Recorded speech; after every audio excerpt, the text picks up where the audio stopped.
In manual targeting, by selecting only the search keywords that are relevant to your product, you can control your product's discoverability and exposure much more precisely.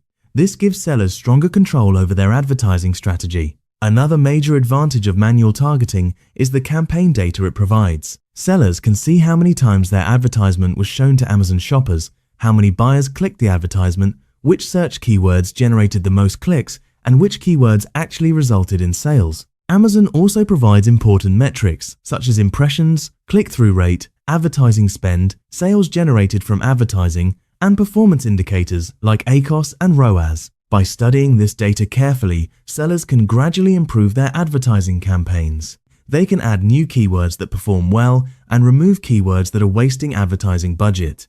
Manual targeting provides regular insights related to your listing performance and buyer activity, allowing you to continuously optimize your campaigns.